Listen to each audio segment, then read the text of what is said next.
bakozi ba BTV Burundi n'abakozi b'ikiganiro Bila Show ndabaha ikaze nongera ndavuga ko nari ndabakumbuye cyane. No munsi tukaba twashimye kugendera umunyamwuga yabigize umwuga nyene yitwa Olenga benshi bamuzi siga abapfasoni n'inkumi. No munsi twashimye kushika mu kibanza ahakorera kugira ngo turabe neza na neza ukuntu abikora n'intambamyi byinshi araza kubitubwira. Ndagenda kubwire ngo ntutangwe cyangwa ngo ucegwe muri kino kiganiro. Ndabwire rero ko ndabaha ikaze hamwe na Olenga wacu. Bizo munsi twashimye kugendera benshi bazi nka Olenga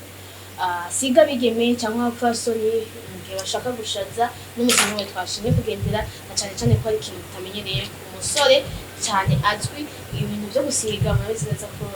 tubizi kubigeme cyangwa ku bapfasoni. N'umusore twaje kumubaza mbiga byatangoye ryari biga n'ijya n'imbise n'impano mukibone bamufata gute aza kutubwira byinshi reka ndamutse Olenga sawa meze neza yego namwe ni gute Anje ni sawa ndashimana biga urashobora kubanza kwidondera abakunzi b'ikiganiro Bila Show n'abakunzi ba BTV Burundi kugira bamenye umuntu uko turaganira. Jenny twada Ismail nkaba ndi CEO wa OLENGA MAKE UP. Abandi banzi kuzina rya OLENGA MAKE UP abo twiganye cyangwa Olenga Ismail kuri Instagram OLENGA MAKE UP. Ego ndakubaze turabona kusiga inkumi n'abafasoni urabasiga. Nashaka kutuhere mu mizi gatoya mbega kugira utangure gusiga abigeme n'abafasoni byatanguye gute? Akunda gucapa ibintu byo gucapa amadesin nibi nabangira kare hama umwuga wo gusiga abakobwa cyangwa abafasoni byakuje mu byagenze gute? Muri 2015 nabakunda byo gucapa ko nakubwiye ko nakera nabangira byo gucapa nicaye ndaraba mana shaka kwiga shaka kubandanya amashuri nogira ikigo ndabe ko noronga amahera yo kubandanya niga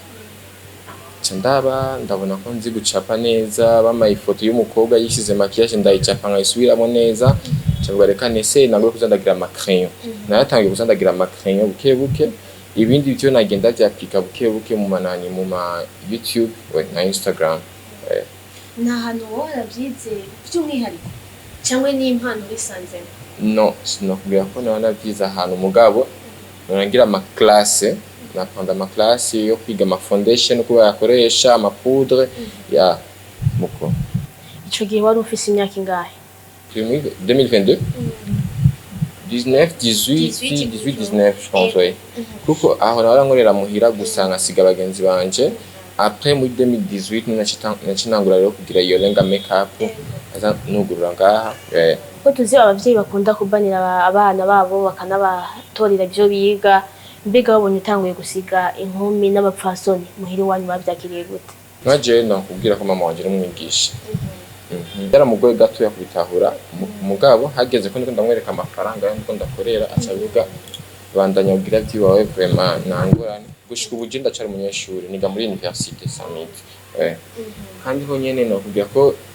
kuva muri 11e nje natangiye kwirihira amashuri kwa akazi nyene ka maquillage gushika muri Université nje nirira amashuri none ubona ngawe ashobora gute niyo nyanyira. Uyu mwuga urakorohera mbega ko watubwiye ko wiga amashuri ya Université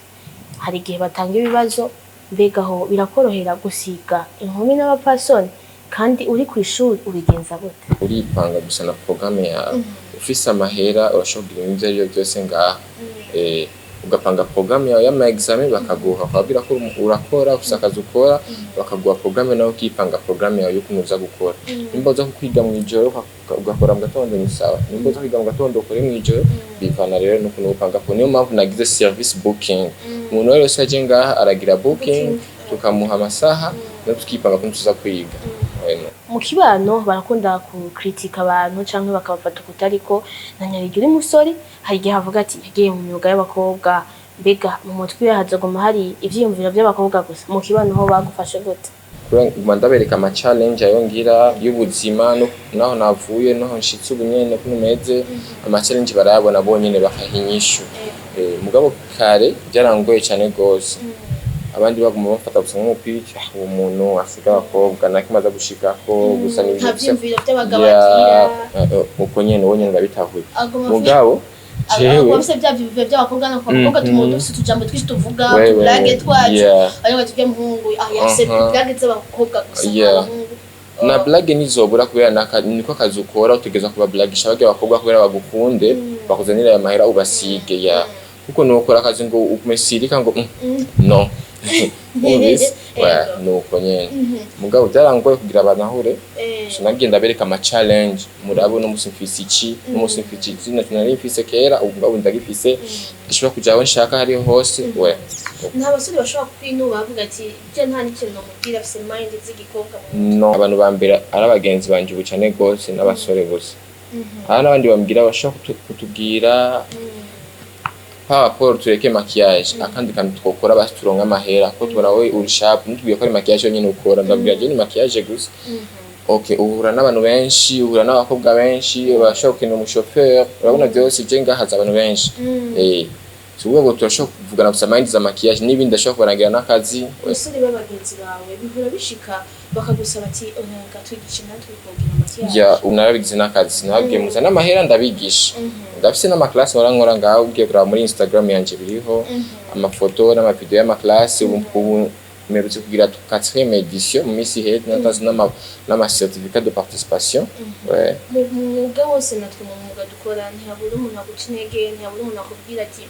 umwuga wahisemo si mwiza cyangwa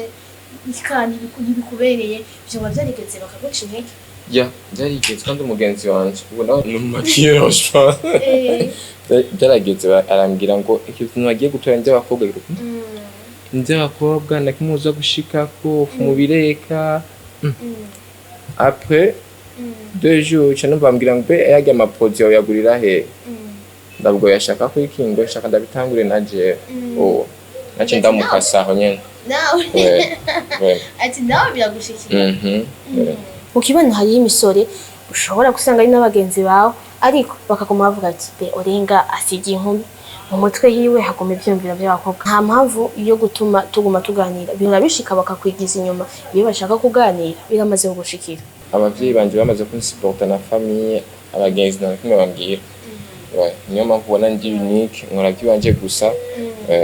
twese mu myuga yacu dukora turafise abantu twigirako mbega nka wewe wigira kubaki wigira kurinda nindatuma ushobora kugumusiga abantu kumva uracafise intege zo gusiga abantu arabahungu ba Nigeria je nsubiba cyane gose niyo mpamvu nawe ozi umuntu akambira ngo reka ko kazi sinshobora kukareka cyangwa ako kazi bizoshika ahantu abantu bareke kuza barazi wa bagenda handi oya gusa ni kuba updates kuko je ndabira ku role model wanje n'ubwe muhungu akora muri Nigeria aba Tanzania bose ari abahungu bakora maquillage je namaze gushika muri Tanzania namaze kuja ahantu henshi nabona abahungu bagira maquillage turaherutse kubona baragutoye mu higanwa platform Show Music Awards y'uyu mwaka mbega wavyakiriye gute ubwa mbere nashimye Imana ndavuga alhamdulillah rero ubu aba make up artist tugiye gutangura kuboneka kuko natwe tumeze n'aba artiste kugira ngo baririmba naryoheye cyane gose navuga vraiment Dieu merci je pense que babigize kubera babonye gusa kuno dusigaye turi benshi kandi biraboneka tubishira ku ma réseaux sociaux ibyo dukora sinibaza ko byaje gusabwa tubashireko bararadio abantu bako barakora kandi basiga abantu bende dusiga aba artiste benshi cyane gose ya mpamvu babigize kugira vraiment narashimye Imana ndavuga merci beaucoup Dieu nawe no cha cyangwa no passa cyangwa sino passa vraiment gusa narashimye Imana kubona foto yanjye iri hajya hari abantu bavuga yuko gusiga inkumi n'abakobwa cyangwa bakabifata mineneko ko atari umwuga hari ikintu womaze kukumarira n'akazi eske karabeshaho umuntu je pense que 70% y'abantu bo mu Burundi batangiye gutabura maquillage kandi barayikunda kuko n'abandi ugiye kuri ama Instagram yabo ubura nabo bariko barakora karahemba ko ari abandi abahungu basiga abakobwa ama vernis none ama vernis umuhungu asiga vernis vraiment abasiga vernis n'abakobwa abantu basigira n'abahungu ari abahungu bakora imishatsi c'est la même chose na différence sindi kintu badatahura gusa umuhungu asiga maquillage kandi ari abahungu basiga bagira inzara ku bakobwa ari abahungu bagira imishatsi ku bakobwa aho bose ko batabavuga ko pourquoi na différence hari y'imishatsi ni na maquillage vraiment urabe n'inzara aho nyine abahungu nibo bazikora nyene merci habigeme mu kwisiga make up bayirarana bakayiraza ku maso yabo cyangwa ku ngohe zabo wowe ushobora kubabwira gute hari naho binanira bikanka ko bakura kw'ingohe mu bamwabateye aho bigenda gute hari ikintu mwobabwira izo nkumi si byiza vraiment sino mu conseil agira ibyo bintu afise meeting the night ashobora kugendayo ahegeje gusa arondera lanchette ademakiye maquillage yiwe aryame neza kubera itiro n'ibindi bintu vraiment sino mu conseil jana kadigeze kubara kandi merci ko ndakihutse akantu ko k'abakobwa mwebwe muragira make up ni bon mugabo hari abakobwa bana nkize ngo bamushizeho atazi komo ashobora kuzikurako ugasanga ariko aragenda akabonye ka video akanga ugasanga byamunaniye kuzikurako ba conseil abantu it's simple gukurako ingohe bivana n'uwo maquilleur yakugiriye maquillage muze murabagira sheko kolongeya noya gusa parce que bize gusa biba facilita kuno mukurako ingohe no kwereka exemple gusa c'est simple regarde ziravuyeko bigeze agushirako kolo nyinshi uragenda ukaraba usheko amazi kubera amazi acha gufasha kuyikurako directement simplement okay kubera hari abantu vuba bashaka kuvuga ati nabikurako gute bigenda gute onye no ngaba urabambaza ngo babikurako gute nigambe ndabishizeko no kugira ko abantu benshi ninje nabigishije ko baze baraguma ko ningohe kenshi abantu benshi barabazitinya cyane ngaha mu Burundi batinya ingohe ngo sinshobora babwira ati c'est simple ni ibintu bisanzwe gusa urashaka ko appliquer garde ariko olenga hari abantu bumvise kwa olenga bavuga ati iyo note ntayo noca jewe n'umuntu afise mariage avuga ati je kwa olenga n'ukuri sinshaka kuja ko amarira ni menshi akanayavuga atanayazi kubera yumvise olenga gusa uwo babwira iki olenga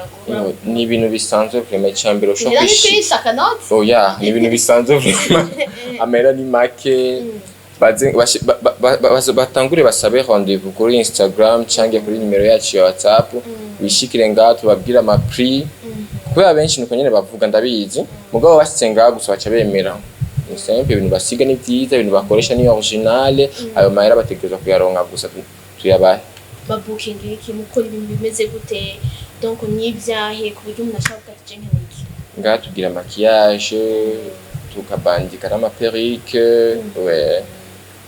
maquillage non simple classique maquillage de mariage turagira maquillage z'amadote ibintu byose ama wedding amadote byose turagira ngaho make up simple ushatse twakugira mugabo uragira booking avant twakugira prix